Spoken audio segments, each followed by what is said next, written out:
This is Punk Rock and Politics, and today is March 27th, 2018, and this is episode number 58. Let's do this. These days are strange, it's true. I would bomb the shit out of them. If you think that punk rock doesn't mix with politics, you're wrong.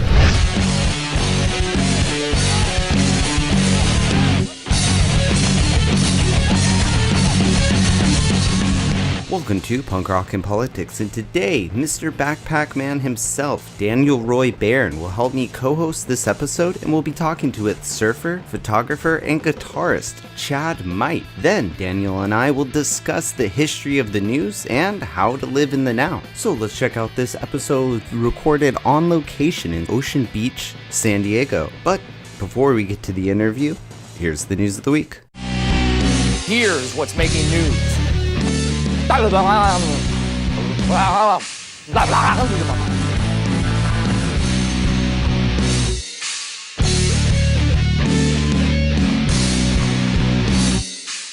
the mainstream media focuses on a porn star, let's find out what the real news of the week is. Here we go.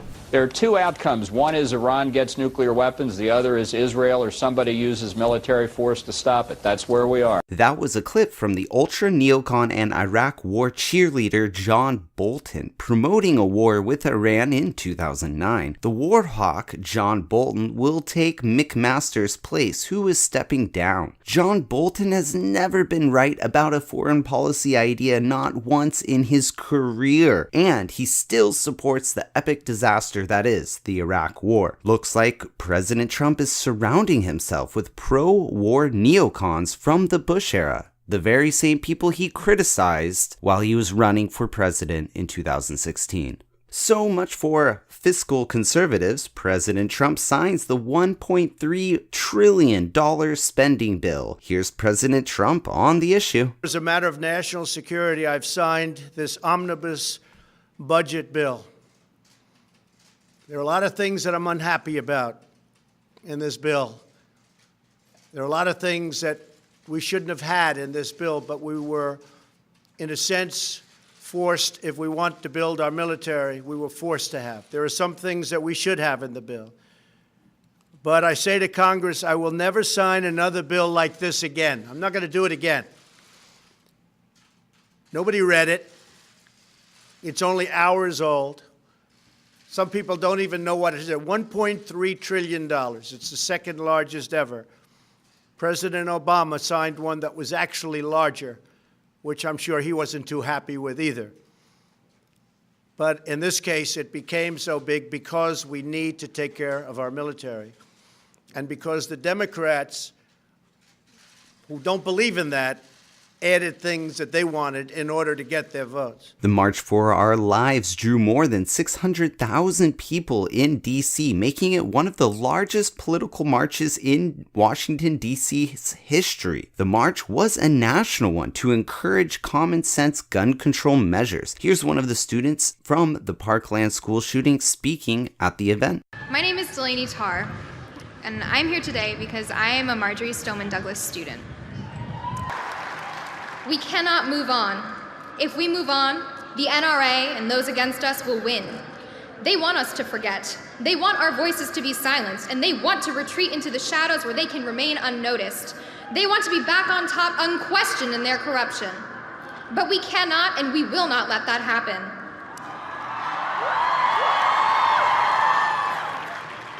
Today and every day, we will continue to fight for those things that are right. We will continue to fight for common sense. We will continue to fight for our lives. We will continue to fight for our dead friends. There will be no faltering, no pauses in our cause. Every moment will be dedicated to those pieces of legislation. Every march, every meeting, every moment.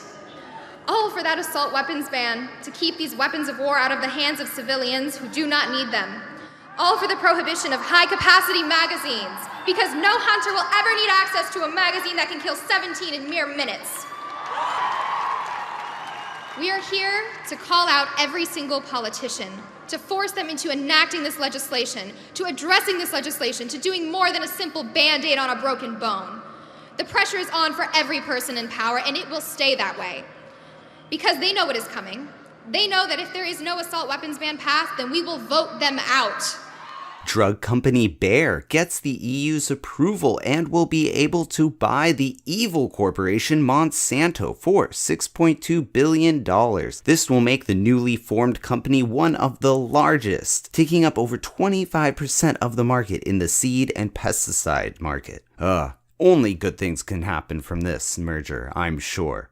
And on this day in rock history, March 27, 2015, country singer Willie Nelson announced that he and his family were hard at work on a brand new strain of marijuana called Willie's Reserve. Hey, it's 2018, and has anyone even been able to find this? And that's the news of the week!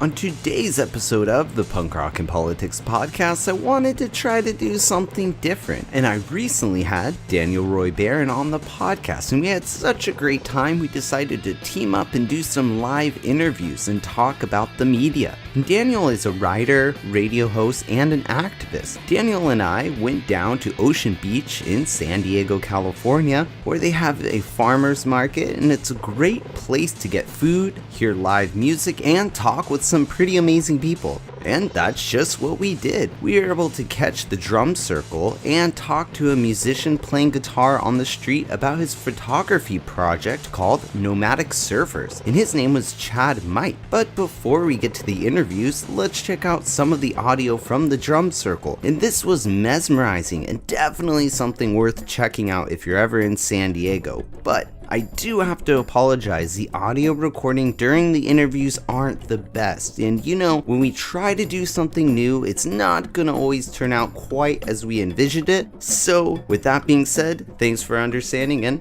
here we go.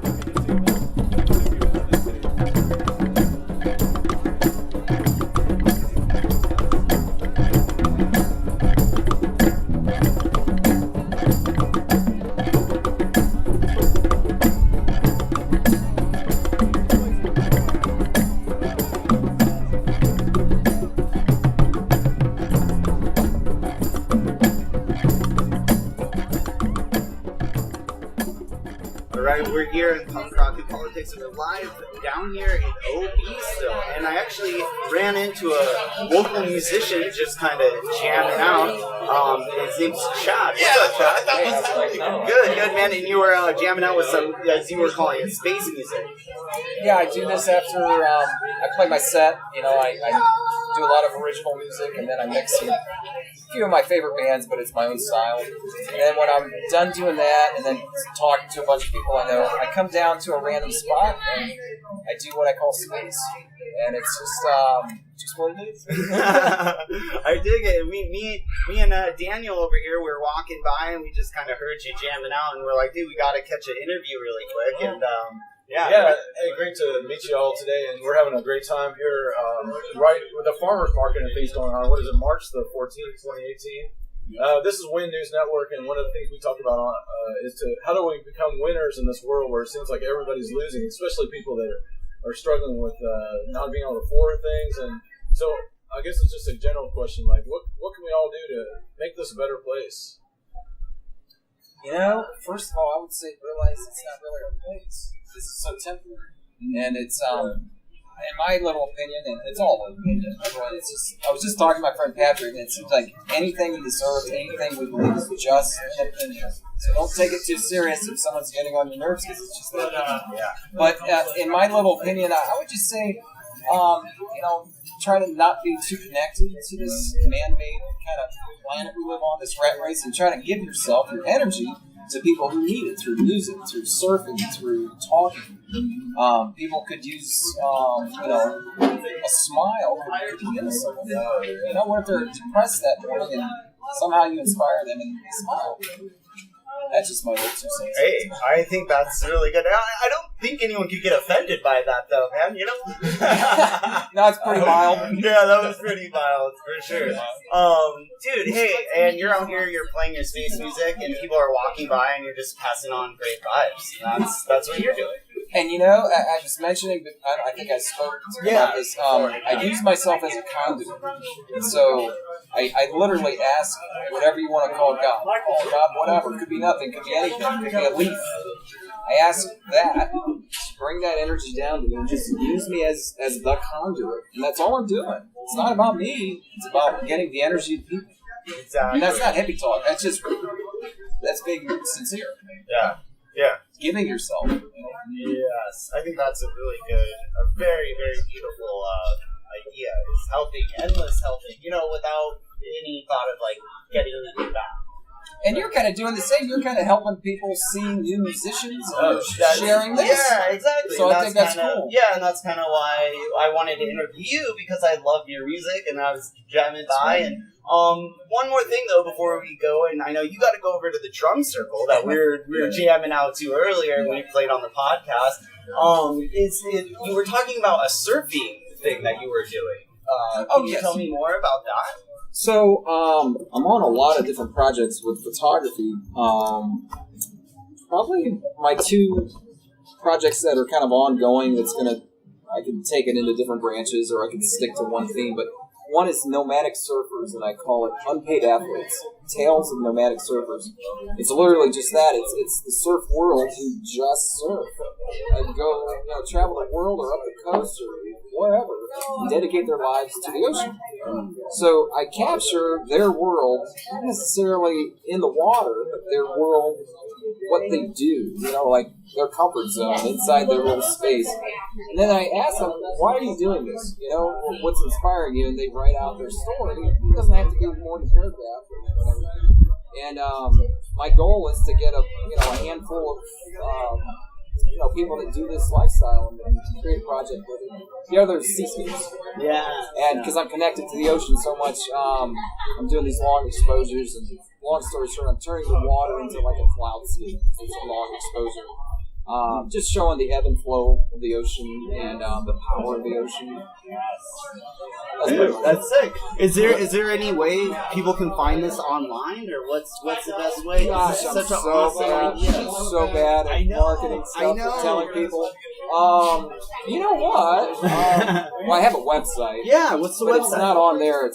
I got a goofy last name. It's Might, M-I-G-H-T, and then just add the word photography.com. And that's me, but I had some nature work on there, and some kind of like commercial work, photography. You could find some of my nomadic examples on Yelp. Oh. And I'm not a big social media guy. I don't know much. I got talked into getting Yelp.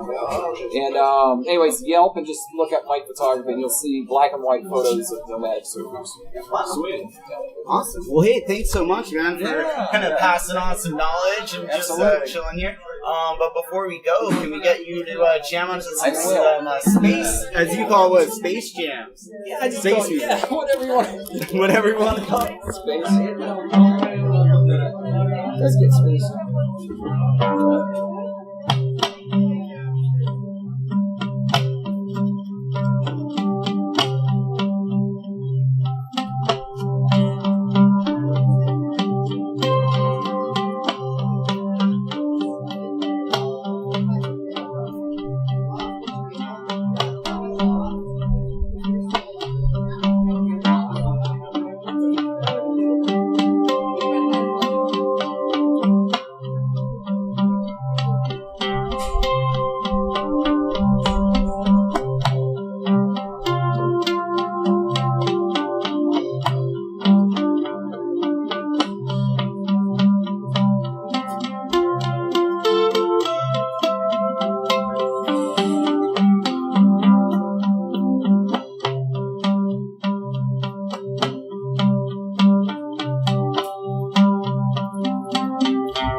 It's my pleasure.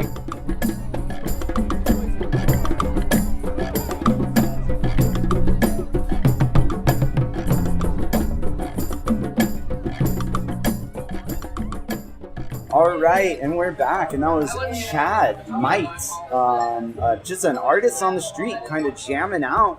I saw him when me and Daniel were walking down the street, and I was like, dude, this guy, we got to get an interview with him. He's totally jamming out, and it looked awesome. So we're walking down. We're over here at the Belching Beaver Brewery, one of my favorite local San Diego breweries here, and I'm with Daniel Roy Darren, Backpack Man. He's here. He's basically the co-host for this interview. What's up, Daniel?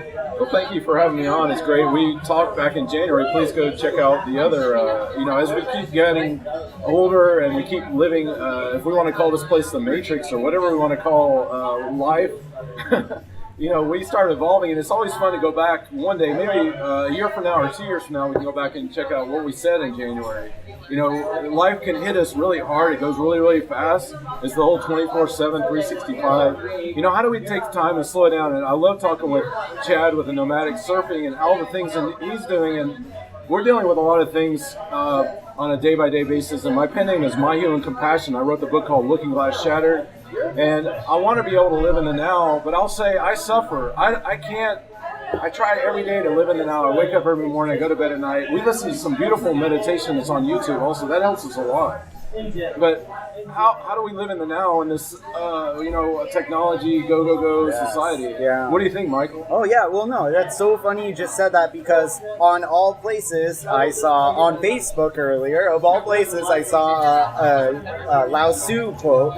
It was, those who live in the past are always, anxious, and those who live in the future or those who live in the past are always depressed, those who live in the future are always anxious, and those who live in the now are, happy, content. You're in the now. So just what you said, you can't be focusing too much on the future and your expectations, and then you can't also be dwelling in the past. But it's also funny you said that, because I do the yearly show actually on New Year's, and I'll do my predictions. And a lot of times it is funny, 1 year later you go back and you listen to the predictions and you're like, oh man, like that was kind of off, but some of them you're like, whoa, that was way not even close, because a year is actually a lot of time in this hyper evolved 24/7 news cycle with clickbait and memes and social media. So like you're saying, I don't know how we slow down. That's one of the topics I love to talk about on this show. We talked about it before, about the media and where things are going and what can get people interested in media, especially community type of things, like what's going on at the city council meeting that is so boring and dry. I love some of the things that you do on Punk Rock Politics, and go check out, we've got it on the blog world too, on winwininterntionals.com. We named the Win News Network, but I love how you put a lot of music in, because that helps, where it can break up some of get people more interested. We have all these things, but I'm going to do like a really, really short history of media. I grew up in the 1970s. Walter Cronkite was still alive, and he's considered one of the greatest journalists of all time. And I lived in a homeless shelter kind of thing in Phoenix, Arizona for 3 months at the YMCA. That's one of my incredible experiences. I lived there all alone, and it was a really inexpensive place, but there's all these people coming out of the homeless shelter and like trying to get out of it. It was a great experience for me. I love doing that. It was around 2014 time frame, and but I got to fall in love with the Walter Cronkite Center, which is right across the street. So this center, I think he never got to see it. He died before they actually finalized the center, but it's devoted to a man who's considered cornerstone of media. But the whole thing about Walter Cronkite, if you go back and listen to his shows back from the 60s and 70s, he was all about like truth and journalism. You didn't have to sensationalize it like National Enquirer. Now it's become normal. All the National Enquirer stuff is like normal media. We expect it from Fox and CNN. Every title is all sensationalized. And we become the expected, but I've come to realize in 2018, I honestly don't believe that somebody like a Walter Cronkite would make it in 2018. Yeah. What do you think? Okay, that's really interesting because, that's a great point. And because Walter Cronkite, he's basically famous. This is before my time, obviously. He wasn't on TV until, after I was born, or before I was born, but I know about him, and he's iconic in the journalist world, and he's known for when he said he went over to Vietnam and he came back and he said the war is lost, essentially on national TV, and that's really when the public outrage came against it. And okay, so with Walter Cronkite and back in the 60s, 70s, there's only 5 channels or so, and only a few news channels. And those news channels, they had no connection with the advertising departments. So they didn't really have to make profit. And then also, there was very little competition. So the idea was, let's just do the news, report it how it is, and if XYZ News does a little bit better this week, oh well, we'll do a little bit better next week. Okay. I think what you're saying is the hyper tabloid media became really big in, like we were saying, in the 24-hour news cycle when Fox News and CNN, when they needed to fill 24 hours of news somehow. And I think that's really where it kind of got really bad. And then now the internet has just exploded into this clickbait, fake news world that we're living in. It's kind of crazy. There's that Will Ferrell movie that was hilarious called Anchorman, and one of the things they talked about in that from the 1980s was what made CNN so a huge success. They started doing the car chases. And there was a whole thing with OJ, the car chase. Everybody's like, all of a sudden, I want to see the helicopter chases of somebody running out of a car. Suddenly the news has become reality TV, and it's, what's going on? This is such a weird convergence of like reality TV, National Enquirer news, and then Walter Cronkite is like turning in his grave. It is. Speaking of car chases, now I'll see local news stations all the time. There'll be car chases on Facebook, and there'll be live car chases on Facebook, and I'll click it, and there'll be 5,000-6,000 people watching this car chase, and everyone's commenting, and oh, he's got to do this, and it's like entertainment. But who's covering these car chases? It's the local news, whether it's LA or wherever. But speaking of Facebook and speaking of struggling musicians and everything, we got to play one of my personal favorites. Here's the Whining Pussies. Facebook is an asshole. Selfie.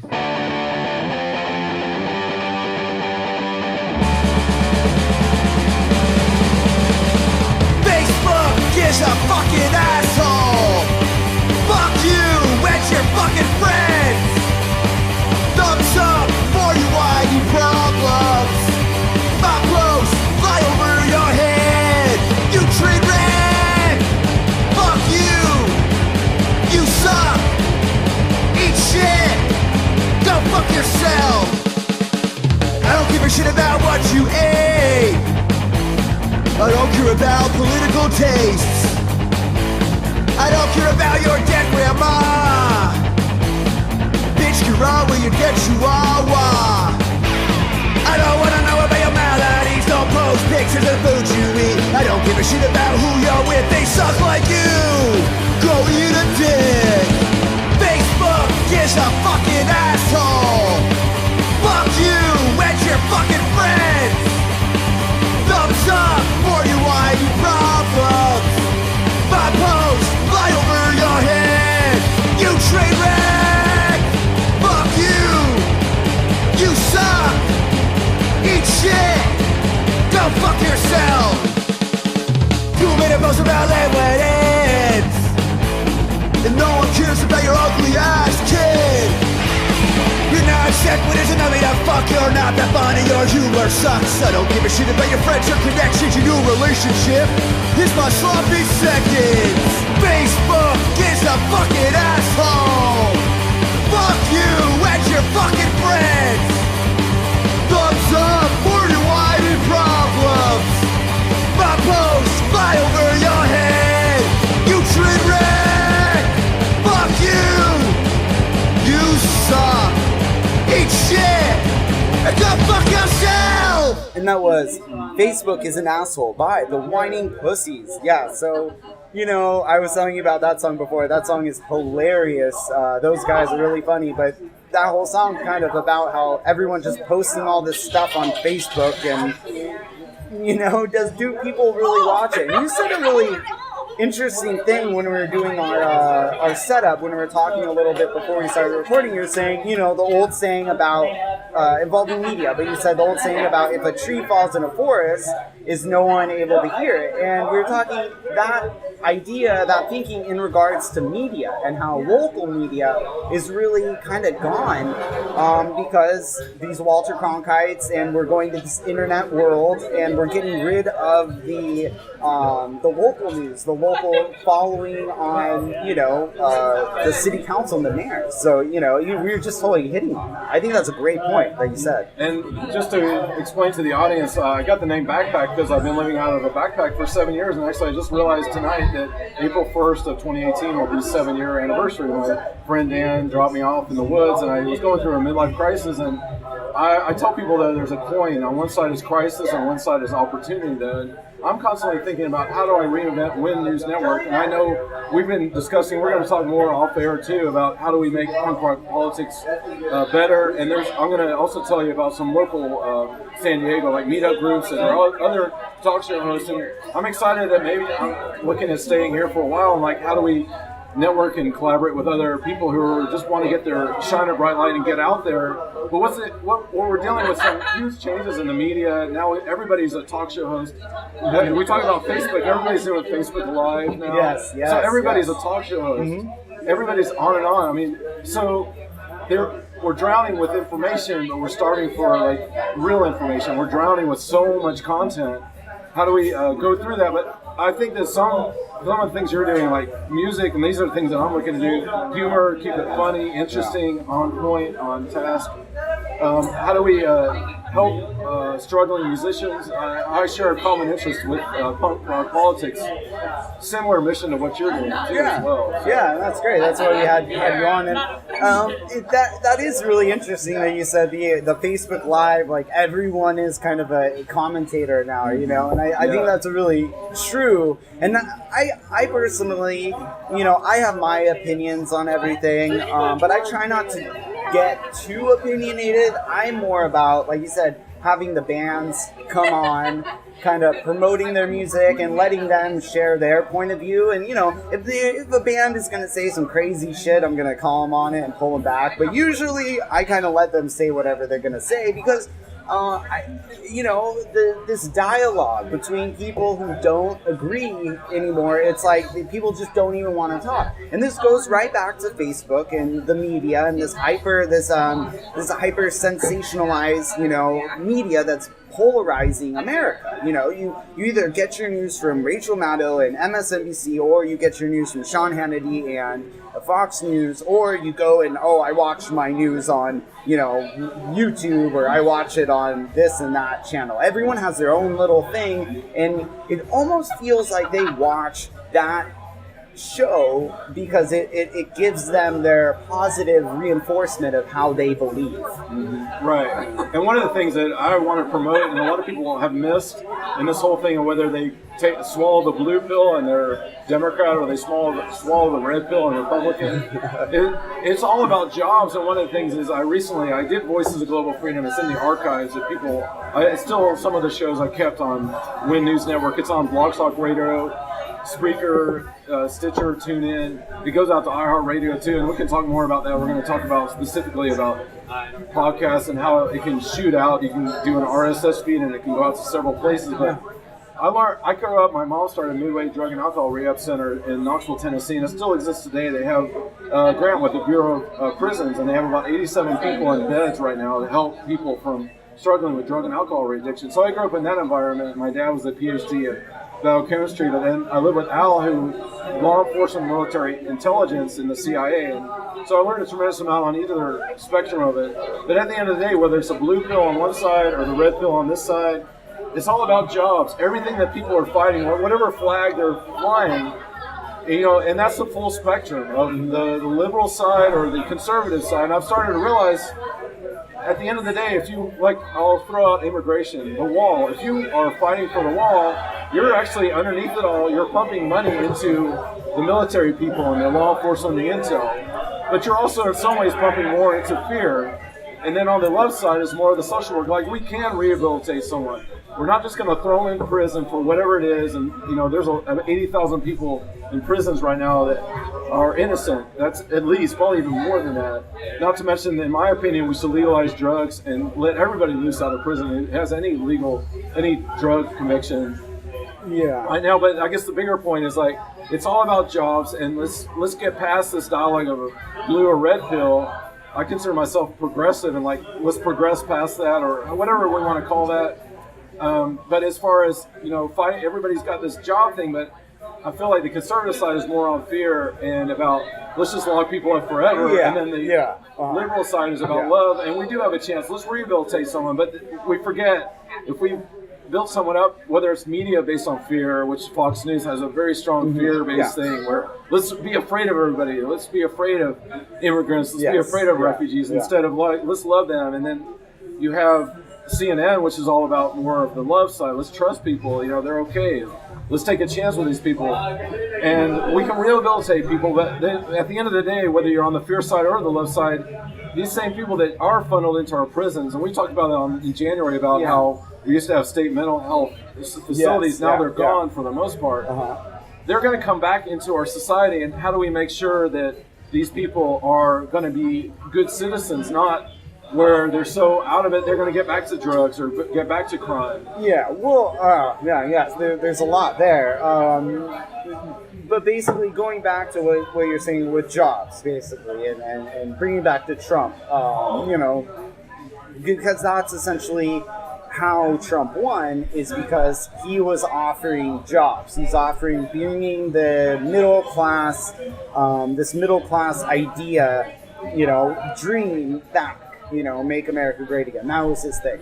And I understand why a lot of these people did vote for Trump, because they were desperate or they were just pissed at the system. And the problem with, and you said, I totally agree, Fox News, and their main thing is fear, and that's how they perpetuate money. And CNN also, I would have to argue, they almost in another way perpetuate fear, just on a different side, or they kind of perpetuate their own narrative, whether it's either straight just to get corporate money, or it's basically to kind of take advantage of like with all the school shootings, kind of take advantage of the kids, exploit them in a way.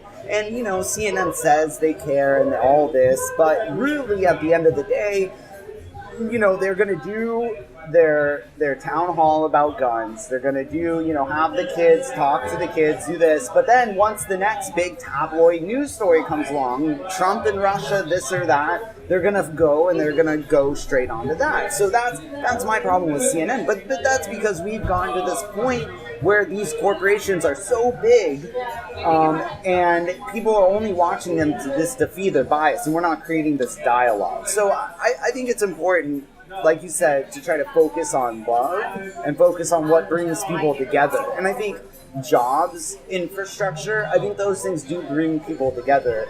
And left and right can always kind of have a dialogue about, we do need jobs, we do need to fix the roads, build the roads, but how can we get to that point? And I think that's a good place where liberals and conservatives can meet, Yeah, we didn't really even have those flags when I was younger in the 1970s America, but I've been studying America a long time, and that's part of the looking glass shatters. How do you shatter the code? And what I tell people is, like, if you look at this cell phone, like this cell phone here, I'll just pick it up real quick and show.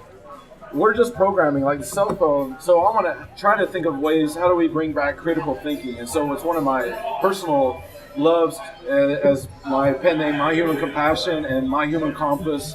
How do we get people to start thinking again? And there's actually some retreats that I want to do, one called Krishnamurti. He's from India, and he didn't believe in religion. His philosophy is actually very similar to me.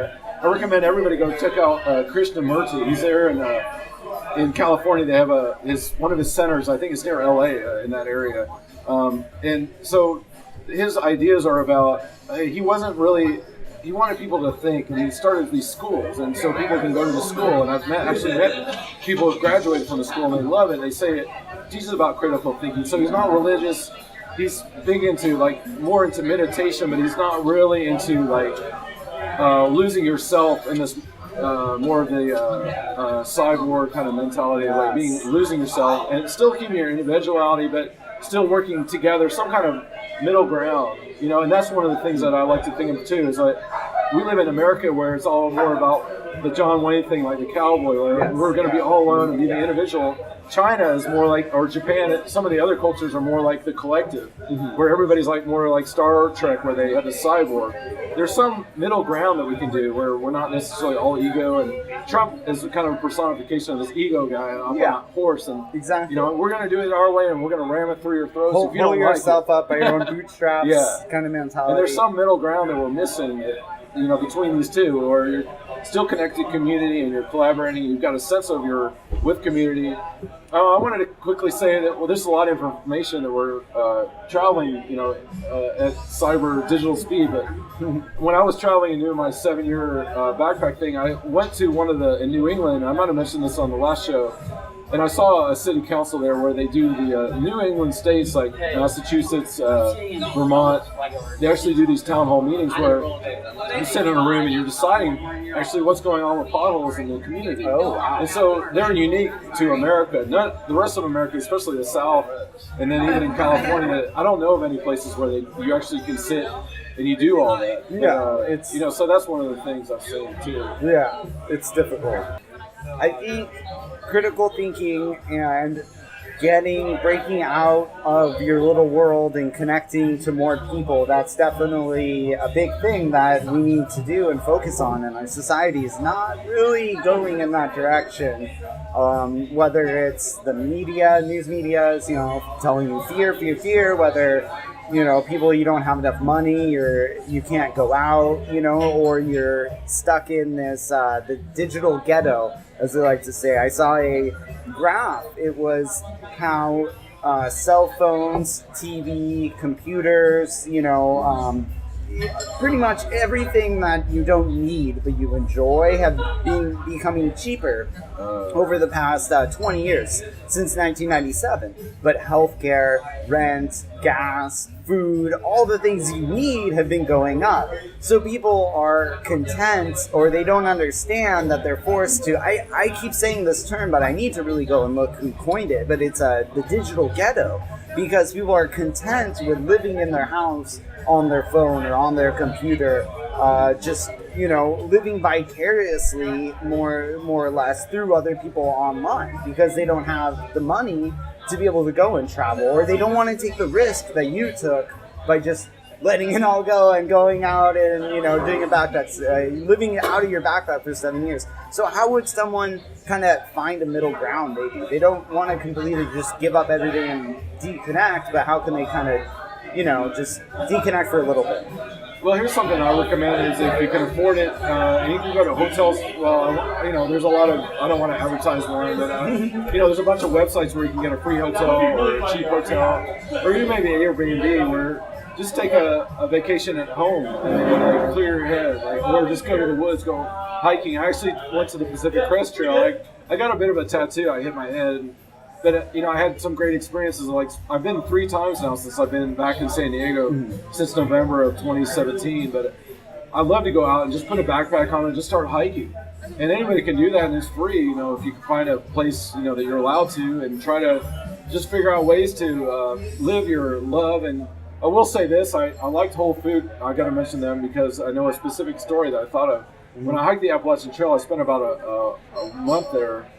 Near a month, when I was in 2011 when I started this journey 7 years ago, and the guy who started the Whole Foods, he did it from the Appalachian Trail. He got the courage. He just started hiking with a backpack, and I don't know how long he did it, but he started thinking of ideas, and he's like, wait, we need to build a grocery store that's all natural, healthy. Oh, wow. Before it was bought out of my Amazon. Yeah, I was just going to say, yeah.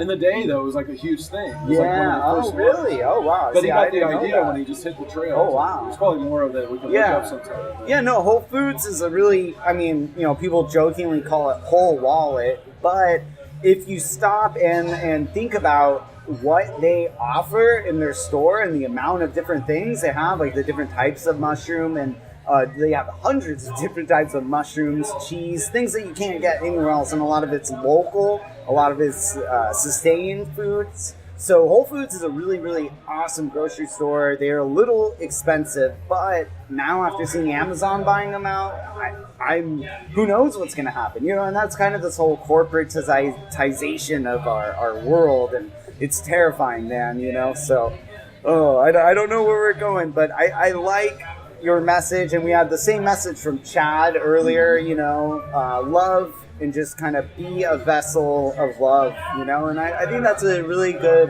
message, kind of wrap it up on it. I think another thing, too, we talked about CNN and Fox News, but there's some other shows like the Young Turks, and I was curious, like, what other news networks do you like to listen to? Oh, well, I mean, I watch everything. I don't watch too much Young Turks now. I was watching them a lot before. But I mean, of course, I watch RT, you know, Russia Today. So, of course, I'm going to be accused of being a Russia bot again. But I watch CNN, Fox News. I'll watch MSNBC. I try to watch all the major news networks, but I also like BBC, you know, Sky News. Al Jazeera has a lot of really good stuff. You know, that's the thing. You have to watch everything. And, you know, I'll even watch right-wing psycho YouTubers, you know, because you gotta hear what these crazy people are thinking. I don't watch Alex Jones too much anymore, but I'll listen to what him and his people are saying, likewise, which I'll go over on the left, you know, Tim Black, he's a really cool commentator. You have Lee Camp, he's kind of more of a comedian. So there's a lot of things, and I think it's up to people, like you're saying, to be able to have critical thinking, listen to as many outlets as you can, and then read, if you have time, read the actual facts or the actual statistics, and then make up your own mind. Don't let other people make your mind up for you. You know? We're going to talk about it off air, but as far as ideas on our shows and how we make them more interesting, I guess there's always music, but I think in general, how do we make it more 4D? Where I think one thing that can help is polling. Like I noticed on your Twitter account, on your it was a Michael 9000, that you do polls every now and then. I just did a poll, like one I'm fascinated with. Should robots actually even be allowed to look like human beings? I have the idea now. I might change my mind, but I feel like robots should not look like humans. Because once we go down this scary path of robots looking like humans, we're going to lose compassion for human beings. So as a pen name, My Human Compassion, I'm worried, like, where's compassion going? But I can see some need to have a robot looking exactly like a human, but I also see where it's going. These are some issues. We try to think of some ideas. The two of us, like, where's all this going? And this is the topic, but I think the idea is, how do we bring this, get people more involved in the media? Like, how do we get people, like, through polling, or maybe go out to, like, different events that we like to do? Like, interviewing on the street is great. I love that, but it's, you know, we were talking about, we're both starting artists. I'm an author, Looking Glass Shattered, and I've been doing these shows for 4 years now.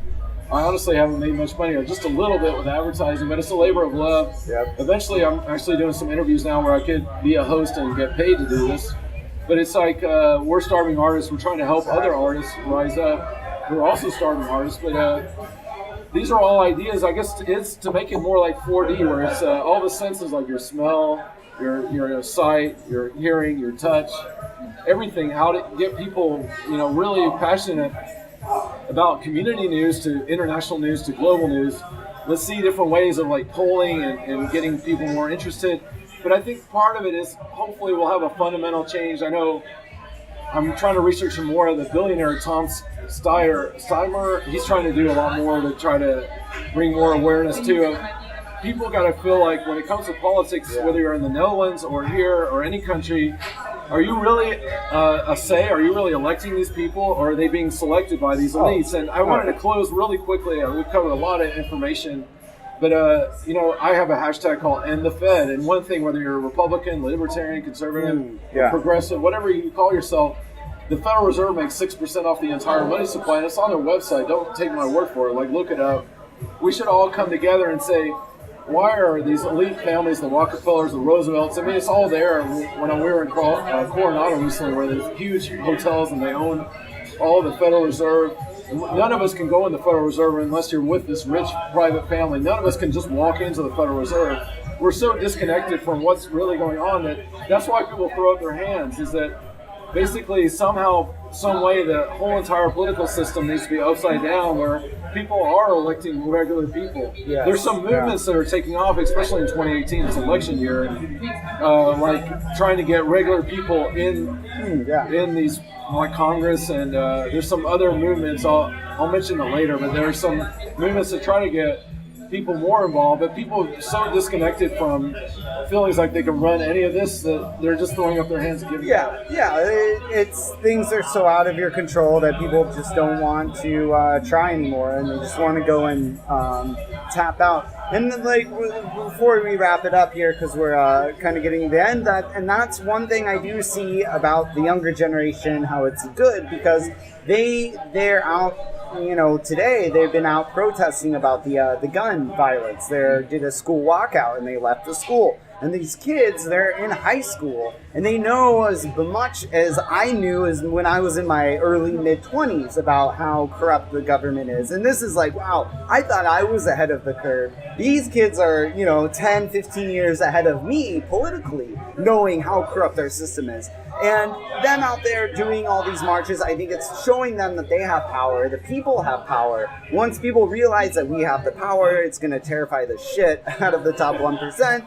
Then the only difficult part is being able to have a dialogue with each other and figure out which way we're going to go and what we're going to do. And I think right there again, jobs, infrastructure, and ending the Fed. There we go. Those are three big things we could totally, liberals and conservatives, I think we can kind of agree on that. Yeah. So. And we can use all of that money to come back to helping build schools and education. Yes. And really rehabilitation centers. I've had this idea for a long time to legalize drugs because people are going to get high no matter what we do. We can't stop that. But use maybe 5% of the tax money that would come from drugs and use that to build really good human being rehab centers based on all natural food, all natural healing. And that's one of the many topics on Looking Glass Shatter. It's like building really good health centers that really help rehab people. Yeah. All right. The drug abuse, the opioid problem, and then the incarceration rate with the drug issue is the Reagan's war on drug bullshit. That's a big deal, and that's a whole nother podcast. Maybe we'll hit that on another one. But that's a big issue, and I think that's good that you're hitting that and you're keeping out that issue. So before I let you go, Roy, let everyone know what's the website to find all your information, your news network, and your podcast, and your writing, and all the stuff you're doing. Oh, thank you so much. You can go to winwininterntionals.com. We just rebranded to Win News Network just to make it a little easier, but either brand you should be able to just Google that or find that on the website.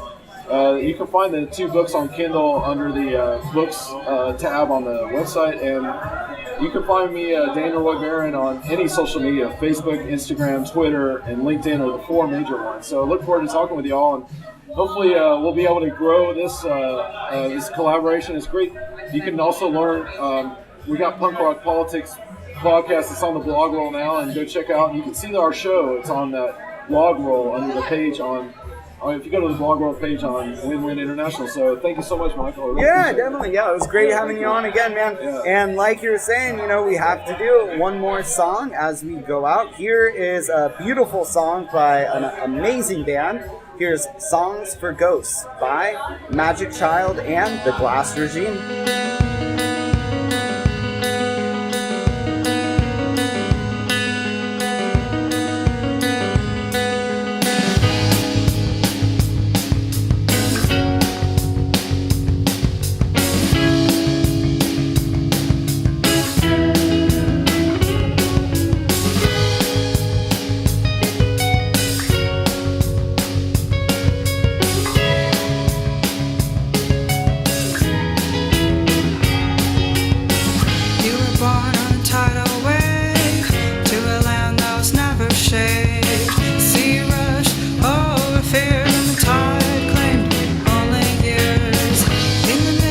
Desert's heat, you were cursed to a losing streak. The wind blew you far from home, you sat and grazed all you know. I think you're on your own. I think you're on your own. You're all alone, singing songs for ghosts. I think you're on your own. I think you're on your own. You're all alone, singing songs.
Thanks for checking out Punk Rock and Politics. If you enjoyed the show and the information brought to you, please subscribe and share the podcast. It helps us here at Punk Rock and Politics, but more importantly, it helps the featured bands gain exposure. Also, if you know any bands or musicians who would like to join the political mosh pit and have their music featured on the Punk Rock and Politics podcast, please email us at punkrockandpolitics@gmail.com. Thanks again, and we'll see you next time. And rock on, political junkies.